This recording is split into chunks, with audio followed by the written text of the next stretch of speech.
பிரியமானவர்களே, ஆண்டவராகிய இயேசு கிறிஸ்துவின் நாமத்தில் உங்களை அன்போடு வாழ்த்துகிறேன். இன்று உங்களை சந்திப்பதில் மிக்க மகிழ்ச்சி நான் அடைகிறேன். கடந்த நாட்களில் நாம் கிறிஸ்துமஸ் பண்டிகையை சிறப்பாக ஆசரித்தோம், மகிழ்ச்சியாக கொண்டாடினோம். அதனைத் தொடர்ந்து நாம் புதிய வருடத்திற்குள் நுழைவதற்கு பிரயாசப்படுகிறோம், பயணித்து கொண்டிருக்கிறோம். புதிய வருடத்திற்குள் நுழைவதற்கு முன்பாக தேவன் நம்முடைய வாழ்க்கையில அநேக காரியங்களை எதிர்பார்க்கிறவராக இருக்கிறார். அதில் ஒன்றை குறித்து தான் இன்று நாம் கற்றுக்கொள்ள இருக்கிறோம். 2 கொரிந்தியர் 5ஆம் அதிகாரம் 17ஆம் வசனம் இவ்விதமாக கற்றுக் கொடுக்கிறது. ஒருவன் கிறிஸ்துவுக்குள் இருந்தால் புதிய சிருஷ்டியாய் இருக்கிறான், பழையவைகள் எல்லாம் ஒழிந்து போயின, புதியவைகள் தோன்றின.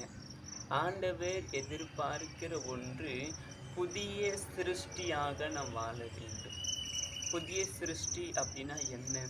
கடந்த நாட்களில் நம்முடைய வாழ்க்கையில் அநேக பாவங்கள் இருந்திருக்கலாம், அநேக தவறுகள் இருந்திருக்கலாம், அநேக குற்றங்கள் இருந்திருக்கலாம், தேவனுக்கு பிரியமில்லாத வாழ்க்கையை வாழ்ந்திருக்கலாம், தேவனை துக்கப்படுத்துகிற செயல்களை நாம் செய்திருக்கலாம். இது எல்லாவற்றையுமே விட்டுவிட வேண்டும். அதுதான் பின்பாகம் கற்றுக் கொடுக்கிறது.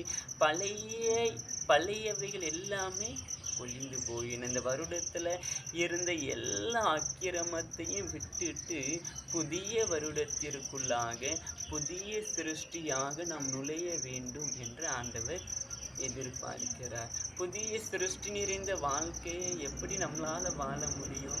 அதே வசனம் கற்றுக் கொடுக்கிறது, கிறிஸ்துவுக்குள் நாம் இருக்க வேண்டும். கிறிஸ்துவை நாம் விசுவாசிக்க வேண்டும். என்னை இரட்சிப்பதற்காக தேவன் உலகத்திற்கு வந்தார், என்னுடைய பாவத்திற்காக இயேசு மரித்தார், உயிர் தெழுந்தார் என்ற விசுவாசம் நம்முடைய வாழ்க்கையில் இருக்கும்போது நாம் புதிய சிருஷ்டியாக வாழ முடியும். இதனால என்ன லாபம்?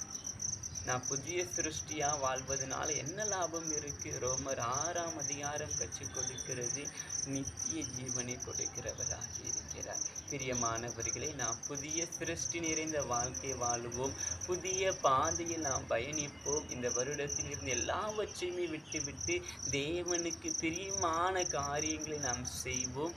நாம் நித்திய ஜீவனை சுதந்திரித்துக் கொள்ளுவோம். ஆண்டவர் உங்களை ஆசீர்வதிப்பாராக. ஆமென்.